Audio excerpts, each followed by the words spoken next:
Well, first I want to thank John Castelli. That's like number one in my world. I know where you're sitting there, sir, but you are awesome. I just want to say, to start with. My question just in terms of savings, obviously May 20th, that's the date that you have to come up with, if there are some ways to curtail or costs or revenue. So are there programs in your budget that are exempt from the savings requirement? And if so, which ones? And can you, even though it's not March 20th yet, do you have any areas where you're considering in this savings exercise? We're all glad to hear about the 2-for-1 hiring policy ending, but it's concerning to hear that agencies will only be permitted to fill half of their current vacancies. You may not have very many vacancies compared to other agencies. So I think you have maybe 13. I don't know if that's still the current number. So are you going to be eliminating some of your vacancies? And if so, which ones? Thank you, Chair Brewer. And yes, as you mentioned, because we're still, that's due on the 20th. And yes, we are still having a lot of conversations internally, trying to meet with the team and try to understand all of the operations of the tribunal so that we can make the right decision on what to propose to OMB and City Hall based on the ask that they've made of us. For oath, there's no programs per se, right? Is all of the different divisions that do adjudications and, of course, the areas that support, as well as the Center for Creative Conflict Resolution. I don't expect that we'll be cutting any programs, even, wherever we're finding the savings. But it is true that we are still in that process of making some decisions. And is 13 the right number of vacancies? We have 10. You have 10. Okay. Yes. The other question I have is, you and I spent quite a bit of time closing and illegal, I guess, tobacco shops, also known as cannabis shops. They seem to go together, and which was great. And then I assume most of those went to oath. I think it was very hard to collect. Now, finance does a collection. I know. In other words, you adjudicate, this is what your fine is, and then I guess it goes off to finance. Because one of the concerns that I have is, finance is supposedly responsible for the collection of the fine, but we don't know how much is uncollected. And I don't know if there's anything we can do working together to improve the collection rate, because we're all trying to figure out how to have more money in our coffers. And I did a report with IBO a few years ago. It's $2 billion just for that year, uncollected. So I'm just wondering, I know it's not, every time I ask oath, they say, oh, no, it's not my problem, it's finance. I talk to finance, they say, we can't really do anything. It's frustrating because, those of us, those New Yorkers who pay all their taxes and pay their fines and pay their fees, then they see other people are not doing it. So I didn't know if there was any discussion going on that it could be a better collection rate. We haven't had any discussions. And yes, as you mentioned, oath as the tribunal, we've been the impartial party that adjudicates, does not get involved in collections. If we can be of help in terms of providing information based on just numbers that come to us and the adjudications that we make, we're happy to work with the council to provide that information that we may have. But it is true that we do not engage in collection efforts or discuss those. It's not working with the council so much as working with finance. In other words, right now I just think it's a little bit on the siloed end. There may be some ideas that the ALJs have for how to best contact that person. That person's going to leave, your courthouse, so to speak, or your online Zoom, and they've been assessed X, but sometimes they just don't pay it. So I know that finance has collection agencies and they make phone calls, but I just think some conversation should be going on because maybe the ALJs will have some idea about how to do a better job. I don't know, but it's a big number that's not collected. And the worst of the cannabis, they just took off. So anyway, I'd love to hear more about that. We're all excited about making sure that people have justice, but they don't pay their fines a lot. So I want more on that. Same issue, Environmental Control Board, those fines make up the largest cohort of unpaid fines. And the uncollected revenue, all of this could be used to close the budget gap. So I didn't know, again, do you talk to the Environmental Control Board? Is there anything OATH can do to help collect those fines? Again, a different body. Yeah, I mean, we limit ourselves to issuing those decisions, and certainly we do have a lot of reporting that we can share in terms of decisions that we make. What are how we adjudicate them? What are the results of those? And the enforcement agencies are, of course, at liberty to then use that information for the next steps based on the decision that the tribunal has issued. Okay. And just in terms of online versus in person. So I guess pandemic, much more online.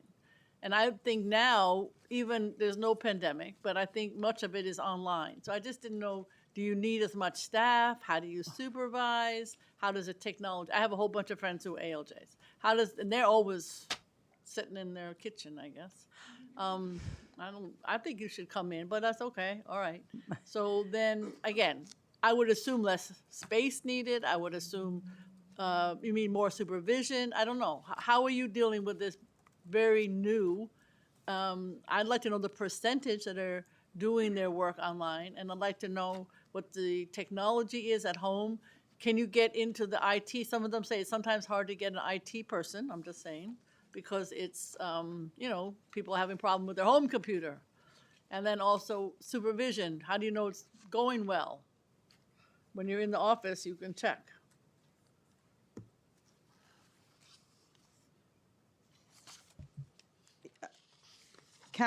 Chair Brewer, first, thank you for caring so much, because certainly these are the issues that I also welcome, having just completed my 1 month at the agency.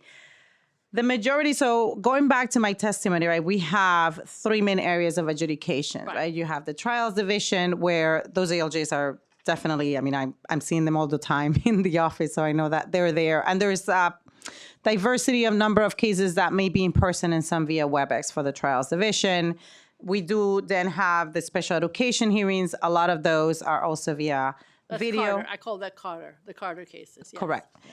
And then the highest volume, it is the hearings division. Correct. And that is the one that perhaps you're referring to. Correct. We have a little bit over 30-something in-person hearing officers, right? There are attorneys that work and 30 in person. You said 30 in person. Yes. Okay. Yes, from the hearings division.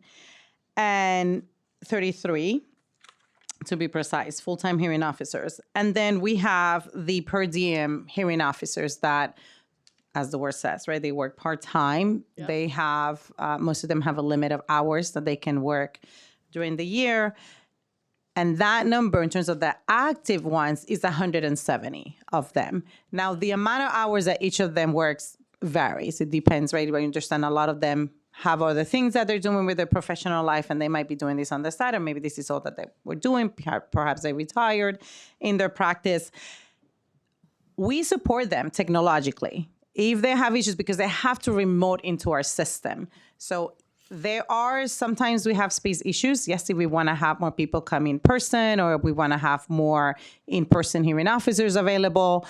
But at the same time, we're using all this space in the most creative ways that we can, because we still need those judicial hearing officers that are working remotely to remote into our system. And so we do provide them that support as well. So, but what's the percentage? I said a number, you gave me 170. We don't know how many of those are online, right? I mean, what's the percentage of, what I'm trying to find is online versus in person, just in terms of generally for the hearings. I know about the trial and the Carter. But in other words, how many of all of your per diems, I guess the 33 are all in person. Yes. But So of the per diems, they're all remote. They're all remote. Yes. All remote all the time. Yes. Ooh, okay, I didn't realize that. Okay. And do you think there's a problem with the IT staff? I don't know how many people you have, answering all their questions at the appropriate time? No, is that a problem? I'm not aware of it being a problem at the moment. I mean, again, I'm just sure there's lots that I haven't learned about the agency. Right. And if there is, of course, we will want to address that and see if there's anything that is about resources, or if it's about how we're set up, so that we can find the best solution to move it forward. Okay. And you said that the number of cases has gone up. I think you said that in your testimony. Yes. So do you need more staff for that? Would that be more in person, more per diem? Are you able to handle all of that? I mean, at the moment, we are doing that assessment, because just as part of the chief saving officer exercise, to look at, is there anything, are we seeing a bump, but do we expect are there any predictions that we can make, right, in terms of how do we address if that continues to rise, or is it something that we will need to ask for new resources to OMB and City Hall? Okay. Well, just one more question to the per diem versus, can the person who is paying the sanitation ticket or whatever, can they request to be in person or do they have to go online? How does that work? So most of the hearings are conducted by phone. When somebody gets their summons, there's information for them to call us to make sure that they get a PIN number so they can call for their hearing. If the respondent, the constituent, desires to do it in person, then they can also let us know. We put that information as well in the summons so that usually it's 5 days. We ask them for 5 days so that we have more time to plan and can give them a date that will be available for them to come in and appear in person. So they have a choice. They do have a They choice, yes. between the two. I guess most people select the online. So when I say online, I mean telephone. Yes. It's not appropriate to do it online? I mean, in a Zoom situation, is that more expensive, more time-consuming? I'm always trying to think of what's the fairest thing for the person who's got the summons. I don't know. So to answer your question, Chair Brewer, to go video, to offer the option of video for the hearings division, our highest, the one that produces the most or handles the most summonses, we're not prepared for that right now. We don't have the technology for it. We do 700 to 800 hearings, telephonic hearings a day. So we don't have the infrastructure for it. But I do want to emphasize that any of the options are fair for those that are appearing before us. There's no compromise in the due process that we give them. Every single one, whether it's in person, whether it is by phone, they are afforded entirely all other due process. If they do prefer to show up in person, by all means, they have that opportunity. We want to continue to educate everybody who has to appear before oath, because what I've been learning is that some of the businesses or individuals who request in person believe that they might encounter the agency issuing officer also in person. And that is not an expectation that they show up, because that agency will still appear in a remote way. And so we don't want to waste anybody's time. So the agency will be remote no matter what? Correct. Okay. The other question I have is just training, I guess, for everybody, but maybe particularly the per diem, because do you not go from TLC to sanitation to restaurants to daycare centers? I don't know. You could come up with some others. So do you specialize, or do you get everything and you're supposed to know about restaurants and taxis and so on? How does We that do work? The expect, training. of course, thank you, Chair Brewer. We do expect them to be able to handle any of the cases that may come before oath, and we provide the training to make sure that they can handle those cases. All right, so they can go from one to the other and you feel it's seamless. Yes. Okay. For the Carter cases, I know that was Liz Vladeck who put that together many years ago. Maybe you said that, but how many, because that's the topic of discussion in every corner of the city because of the cost. Again, I don't think anybody's talking about cost of sanitation summonses in general, but they are talking about the cost of Carter and Connor, there's two of them, cases of just astronomical for the city of New York, up and up and up. So, because you're paying tuition for all these schools. So my question is, like, how many, and are those all in person or are those online? How do you handle what you call Department of Education? I call Carter. Thank you, Chair Brewer. A lot of those, most of them are going to also be via video, not necessarily by phone and not in person. Those are video, those are video and not by phone. Correct. Okay. Yes. And they have been going up. I mean, as I shared in my testimony, we have received today, let me get you that number again.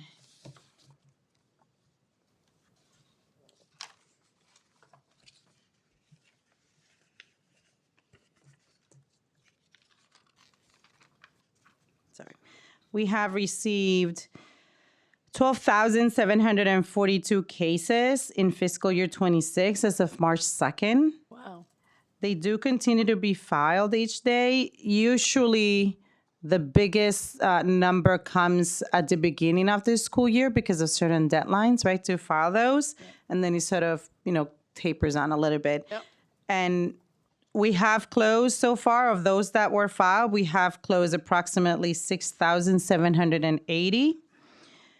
And that means that of those cases, that's 89% of those cases have been closed within the statutory compliance deadline. I hear you on the cost. For us, the concern is also meeting those statutory deadlines. No, I agree. I'm just trying to get different agencies to think to work together because none of this is going to happen by itself. And it's on everybody's list. What about the Carter cases?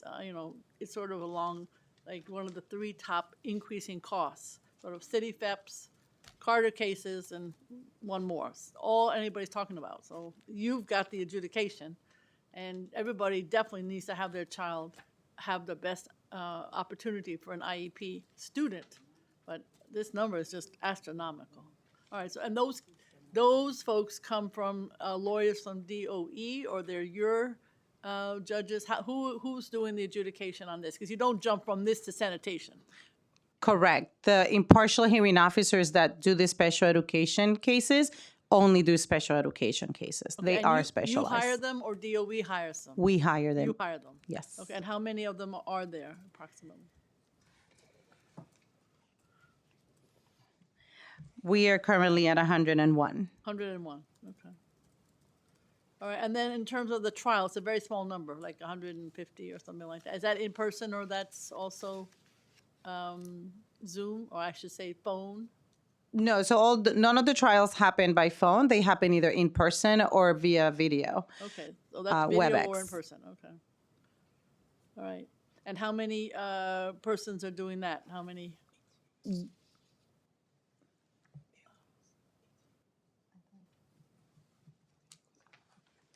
17. 17, okay, all right. I guess, and then again, back to this, so I guess what happens is you're basically not needing space for I call them the hearing officers, ALJs, because they are never there. Okay, so if you want in person, then you deal with one of those 33 people and Yes. not one of the part-timers. All Correct. right, how do you recruit the part-timers? I know that's not the right term, but the ALJs, how do you come on a regular basis? Do you need them on a regular basis?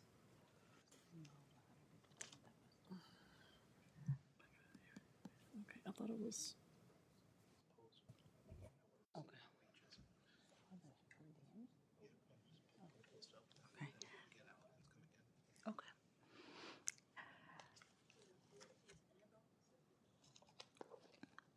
Go ahead, I'm sorry. Chair, yes, of course. I was just trying to confer here because I'm still learning some of the things, some of some of the stuff that we have. And even for the pure DM is the regular city hiring process, but we would post a position, and as people apply, we would assess whether they're the right fit and onboard them. But it doesn't go through DCAS, you do it on your own. Correct, yes. In terms of the, what I call ALJs for special education, are there 101? Is that what it is, or are there part-times too? No, they are all. All part-time? No. They're all full-time. And so there are no part-time individuals working in special education? Not to do the hearings, no. Not for the hearings, okay. Or for any other aspect of that effort? We might have some for administrative support. I don't know if I have those numbers here, but we can certainly share those. Okay, but it's all the full-time 101 As hearing officers, for yes. the Carter cases, as I call them. Okay. And then just finally, so do you see that you have any new needs? I don't know that you do, but are there some new needs that you have as a result of your short time period there and discussion with staff? Not yet. I'm still trying to assess everything. Want to make sure that, if we're going to ask for something, it's addressing the needs that we may have depending on numbers and everything that we should be taking into consideration. Okay. Do you find that there are a lot of repeat individuals, or you don't track that? In other words, somebody who gets sanitation summonses or, that kind of thing. I know that what's frustrating to us, I can tell you, is that there are people who put up signs on lampposts, that's illegal. And they are advertising something. You can't find these people. So there's a lot of that. That's not a repeat, but it's a very frustrating situation where supposedly the person's doing something illegal, sanitation summons, I assume, and you never can find them. So again, that's finance, right? Or you can't even find the guy to bring him in to get on the phone, once he gets his summons? Do you ever track those people down, or that doesn't? No, they got summonses, right? But they're not findable. You can't find them. We Happen, don't track recidivist. right? That is certainly something for the enforcement agencies, and I know that there may be higher penalties for recidivist, depending on the violation and the enforcement agency. We track a default, if how many people may not be showing up for their hearings. But at the same time, even those who may default, there may be the ones that you're describing, Chair Brewer, but sometimes people don't get the information or don't understand it or misplace it. So then we also, we're going to be focused on the access to justice and the due process as well, making sure that we let them know that there was a default so that they also have an opportunity to then contest that default decision. Whatever language is appropriate. Correct, yes. And do you keep track of what the default percentage is? 'Cause I'm sure those are some of those uncollected fines, that there's a relationship between the two. Yeah, so what's your default? Okay.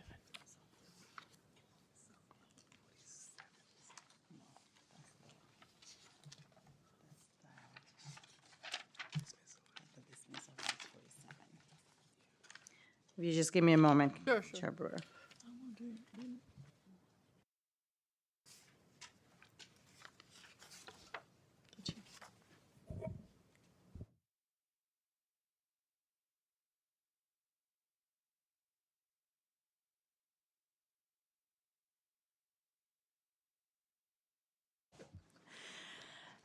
Chair Brewer, in fiscal year 25, we had 42% defaulted. This is specific to the hearings division. Okay. And will you try to lower that percentage in the future? Or is it just too hard to do?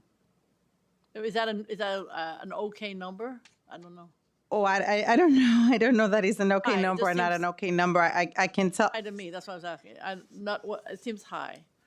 I can tell you that historically it's been around that number. The highest number seemed to have been in fiscal year 21 and, during the pandemic. But in fiscal year 25, it was 42%. Okay. We don't have a goal of any of these numbers. We do have a goal of making sure that individuals are aware of their rights. Okay. And so that is something that we would focus on to make sure that we are notifying them that there was a default decision and that they have an opportunity to ask for a new date. Okay. I have a goal of getting more money out of them. Understood. The plan includes 21.5 million. This is about special education in 27 for your special education unit, which is responsible for, as you know, the hearings at DOE's due process cases. Again, do you think there's adequate funding to meet this mandate, or do you anticipate needing more money? What was the actual spending for the unit in 25, and how much has been spent in 26? Can you talk a little bit more about the due process cases? Does oath come on board only if a case requires a hearing or trial? Or do you also assist in the settlement process, which often comes up with these families? I know too many families who've gone through this process. And how many due process cases have been filed in 26? How many are open or settled or withdrawn? And how long does it take? These families complain all the time, but not necessarily about you, but just about how long the special education process is. How long does it take to get through the process from filing to decision? I know you mentioned, you had 12,000 or something, and a lot of them had been settled. So this is like generally, where are we with this unit? It's an important unit in your division. So. Yes, thank you, Chair Brewer. And I will argue that every unit that we have is important for different people. This is just the one that is newest. Yes, And yes. certainly has a lot of attention being paid to it. And yes. For the special education, particularly the due process cases, I can tell you the entire unit of special education in fiscal 25, we had a total budget of 19.8 million. And so far in fiscal year 26, we have spent 13.8 million. Okay. In terms of the settlements, we actually have little involvement, particularly in this type of case. A lot of the cases that, most of the cases that do settle in special education, those settlements happen outside of oath. If we are needed and can be helpful, we will certainly get involved. But our experience so far, as we continue to implement and welcome this new division, as you said, is the newest one, we will assess if there is need for oath to get more involved in settlements. So you don't get, that would be between the families and their lawyer usually, and the Department of Education is what you're saying. That's where Yes. most of them sort of end up, Yes. for lack of a better word. All right, so how long does it take if you are involved from filing to decision, just normally? If you are involved?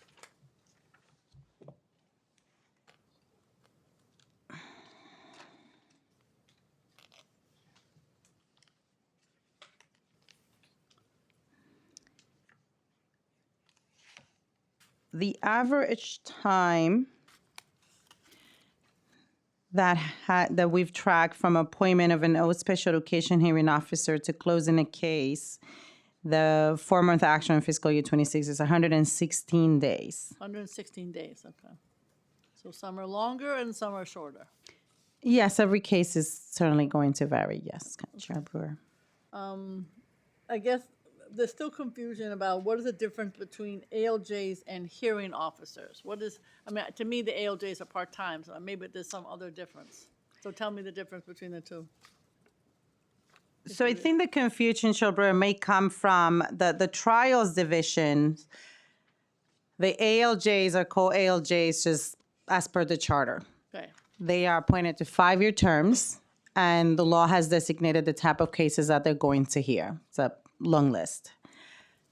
The hearings division, they're all hearing officers, they're all adjudicators, doesn't matter. But the hearing officers, we've called them hearing officers. I honestly don't have the history of why we're calling them hearing officers, Okay. the name. But those are the ones in the hearings divisions that are all remote and are per diem, Right. except the attorneys that we have in-house and also do 33, hearings. yes. Yes. Okay, And then we have the special education hearings division, and they are also hearing officers. Impartial hearing officers is the formal term that we use to identify them. okay, so they're all hearing officers, they're not ALJs, it doesn't, or is it sort of They're all- synonymous? They're all adjudicators. They're all adjudicators, okay. So there's not really a difference, it's the same thing.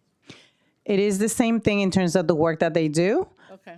There seems to be some confusion about that. I don't know why, but there is. Okay, that's it. Is there anything else here that you got? Okay, all right. I think that's it. I appreciate very much your participation, and I think the only thing I would say is I still want to see some, from City Hall, if nowhere else, figuring out how to collect more of this money. Again, it's not your problem, but it is all of our problems. And you have people who might have some idea how to address it in some more meaningful way. We're letting a lot of money just slip out. And, it's at this particular time, it's challenging. If you look at 2 billion here and 2 billion there, that's a lot of money. Yeah. So I'd love to see some more discussion about that. So, all right. Maybe we'll Understood. pass a law saying you have to meet. All right. Thank you very much for your Thank you. testimony. Thank you.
The public is next. We'll be with you in a minute.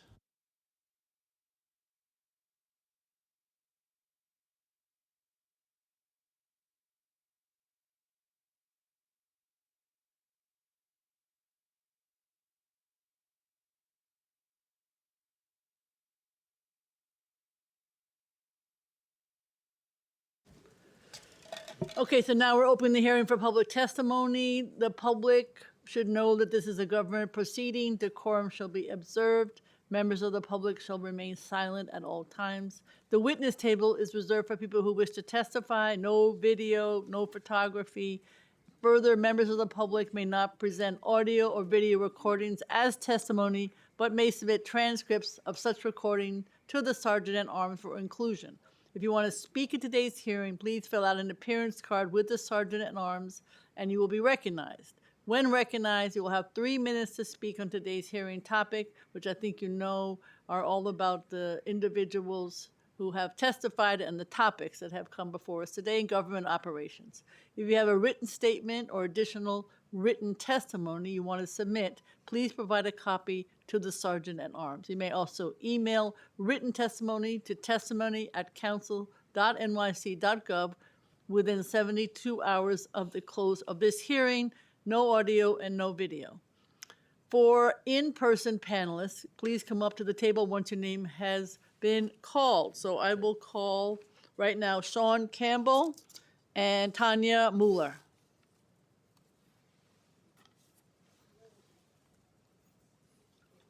Thank you very much.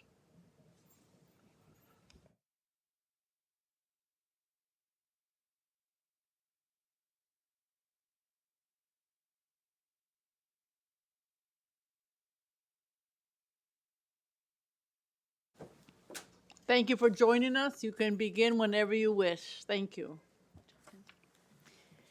This is Cozy. Good afternoon. So glad to say Chair Brewer and those assembled here today. My name is Sean Campbell. I'm the District Manager of Brooklyn Community Board 14. I'm here to offer testimony in support of a budget increase for community boards, a baseline budget increase. You've heard this spiel before. I do want to note that this budget increase is part of Community Board 14's district needs statement and budget priorities for FY 2027. And while this is the need I wish to amplify today, I do want to also discuss that the Register of Budget requests and the agency responses that came back to us for this request, as well as the 20 additional capital requests, 27 additional expense requests, were absurd. They were nonsensical, they were meaningless at best. And the process by which the community board, its members and members of the public devote hours and hours into the district needs statements and the hearings that take place for the budget priorities, the fact that the public is not getting meaningful response from the agency is disrespectful to the people of the city of New York. It is a process that is so irreparably broken, and it needs serious review. But back to the community boards, I've actually, in my testimony, provided our registers to, so you can feel our pain. I also included the letter of request that went to all overlapping community council or city council members with the community district to sort of outline the reasons for our need for a baseline budget increase, which, as you know, we haven't received one that is significant in 20 years. During the same period, inflation has beat our budget adjustments, and so we have not kept up. Inarguably, our responsibilities have grown, demands from our communities have grown, technological needs have grown, and we are really up against the top of our budget line. Right now, I, the district manager, I've not gotten a merit raise since 2020. I haven't provided a merit increase for my staff since 2023 and 2024 respectively, and we will never be able to do so again with our current budget. I'm sorry, I thought my time was up. We go ahead. talked about a $50,000 budget increase the last time we talked about this. That it would be 0.02% of the city budget. While I know our budget is constrained in the city of New York, I consider it an investment because we're going to need a lot more local community engagement as we work through a new administration that's coming up to speed, and as there's many new programs being introduced by several city agencies across the district. Local community input is more important than ever, and we're the people who assist in doing that. Thank you very much. Go ahead. Good afternoon. It is usually intimidating to follow my colleague Sean, but in this case, I'm grateful she covered many of the basics, which I can skip because our board is largely in agreement. My name is Taya Miller. I represent Brooklyn Community District 2, downtown Brooklyn, and the Northeast Corridor. Having been able to skip some of the basics, I'm going to actually drill into 3 specifics, which are detailed in further detail in the attachments. So BKCB2 also recommends a comprehensive assessment of our operating and technical needs and a commensurate increase in our baseline operating budgets, specifically in 3 categories: infrastructure, public outreach, and staffing. So starting with infrastructure, community boards, as you know, because so many members of this committee are former board members, we are the most grassroots and accessible level of city government, and the public rightfully expects that our offices should utilize modern digital tools. To the best of our knowledge, there has been no citywide assessment of community board technical needs since Windstream acquired Paytech's municipal contracts in 2011, at least in Brooklyn. We recommend assessment and investment, including basic office and field equipment updates, a survey of phone, internet, and broadcasting infrastructure and gaps, a survey of staff training and upskilling needs, and baselining of the fundamental tools, including design and communication software, such as newsletters, and the news database and research subscriptions, which are out of scope of our current OTPS allocation. Public outreach. I do not need to describe to you the uniquely democratic role the community boards play. A recurring theme expressed by our city agency partners across all of this year's borough budget consultations was, quoting, "We are already budgeted to address X, Y, Z, but we need your support with direct local outreach. Investing in community boards is an investment in accountable, equitable, and responsive local government." The simplest example, a very modest infusion of $27,000 would facilitate an annual postcard mailer to our 80,000 households to inform them of the city charter mandated municipal information, resident assistance, and civic participation opportunities that are available to each of them through their community board and district office. The urgency is timely. This kind of basic outreach is going to be more important in the coming decade as community board term limits take effect in just 12 months from now. It's going to significantly shift the burden of institutional knowledge from board members to district office staff. Speaking of, the final point is staffing. We are the 59 community boards are the smallest city agencies and operate with 1/3 of the staff of the 51 city council offices, despite serving a similar size population. Keep talking, go ahead. That's actually, I can't read the data to you, but the attachment on page 3 is just an example of our board's growth in responsibilities and output. Okay. Thank you so much. So do you have, I remember some years ago, you got some sort of OTPS money, not really staffing, it was more OTPS, I think. Some idiot bought a car, which really messed us up. Yes. It was terrible. So then the question is, do you have, as a group of 59, do you have an amount that you're asking for, or are you sort of waiting to see what's available? Or how are you handling, are we talking about a staff person? How are we looking at the number? Because I know the borough presidents are also working with you, my understanding, to try to come up with some numbers, yes. Yeah, they are. To try to support the community boards in getting more money. I can share 2 specific numbers in our request. That'd be helpful. One was $27,000 for an annual mailer, not a car. Okay. And the second was recommending a baseline increase of our staffing budget from 3.5 to 4.5 full-time employees. If I may have 10 seconds on that point.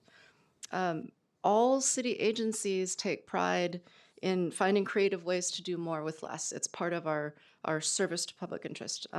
But with only 3.5 FTE, that means that when community boards experience the regular absence or normal attrition of 1 full-time employee as a loss of 29% of our agency workforce and institutional knowledge. So our specific ask was to go from 3.5 to 4.5. That's very helpful. You think that's generally across the board what people would be looking toward? across the board? I can't speak for all of my colleagues, but I think 3.5 FTE is common. Okay. No, I think it's common in terms of what you're asking for. It's basically what you're saying. Okay. All right. Thank you both very, very much. Next is Celestina Leon and Robert Canal. I can't read that, Robert. Come on in. And you do. That's okay. You can introduce yourself. Whomever would like to start. You want to start? Go ahead. Chair Brewer, thank you for the opportunity to testify today. My name is Celestina Leong, and I serve as the District Manager of Brooklyn Community Board 4, representing Bushwick. I'm speaking both from the experience of our own district and from the collective concerns raised by district managers citywide in recent meetings.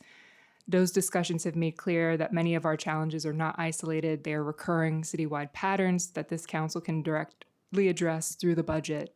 And I want to really hone in on two things. I know you've heard from colleagues already, and I echo many of those concerns and share, advocacy for the proposals that they've presented.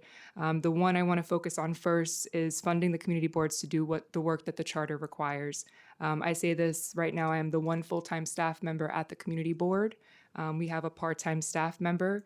It is true that when you lose that one person, it is that 29 to 30% of your workforce, and the already complicated job of a district manager becomes even more challenging as we navigate term limits, seeing a turnover of already 17 new board members as of last spring and anticipating more.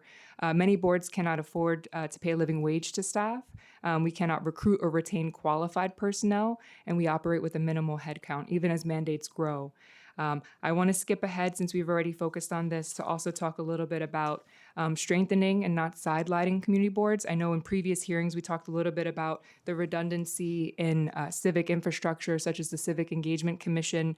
They exist. I personally see it as something I have to work with. I can delegate responsibly to them. But at the end of the day, I think that when we look at how government may grow and how we look at local democracy, it's important to focus on the infrastructure that we have and making sure it's functional, as I know that there's been a history that you have working with the community boards. And then the last thing I want to mention, I know this has come up in a variety of different ways in other hearings, but investing in training and orientation for community board members. There are often inconsistent practices across the boards. Everyone is unique. They should be able to adapt to their communities, but providing support to have models presented to those boards so that way they are at least starting with some semblance of a structure can help prepare them. And I would even dare say that a modest investment in community boards could ultimately save the city money down the line. Thank you. Thank you very much. Go ahead. Thank you, Chair Bureau. My name is Robert Camacho. I am the Chair of Community Board 4. I've been on the board for about 42 years, 8 years as the chair. I lived in Bushwick all my life, volunteered all my life in regards to my community. And now with term limits in effect, I think that they're removing the pillars of the community that made the community what it is, because new people coming in here and don't have a clue or idea on what it's like and how to run a community board. So we really need education to teach the new people to come when they do come in, because they come with different ideas and different things and not including the community as a whole. So I know yourself as of the chair and of the borough president echoes and try to protect us as much as we can, because we are I think that we really need to fix this budget in regards to what we haven't had an increase in a long time. She's working on her own, and as the chair, I'm doing a lot of, when she's inside the office, I'm out in the field doing the meetings and going to visit people, site visits, or seeing things where incidents occur, because I need her at the office to check out the emails. So we work both hand in hand, and really, we really need to address that budget in regards to how are we gonna turn over and get the people to come in, and the applications and the people that we're getting, it's mind-boggling in regards to when they fill their applications out and we interview them in regards to their philosophy, and we ask them, do they know the community? Some of them are new to the community. They don't have an idea on how it's like. So I think when employing, really, we need really to focus on the community's needs more than ever. Well, thank you both. Would you agree somewhat in the numbers that you heard earlier about what is needed per community board? I guess there was a number for mailing, and then there was a number perhaps for more staff. Would that be within your ballpark? Absolutely, I would concur. The only thing that I would add is it's come up in conversations before. There have been different formulas, and fully recognizing as the city navigates a fiscal crisis, the reality of being able to respond to a request for an increased budget at this time. One of those formulas took into consideration the borough president's budgets and divided that amongst community boards. There was another suggested formula that took the positions that are available to a community board, starting at community assistant, community associate, community coordinator, assistant district manager, and district manager, and looking at what that total budget would be like to see if the board would be able to have those personnel in those positions up fully staffed. Okay, so talking about literally how many you needed and how you would fund it. Okay. Thank you both very, very much. Thank you.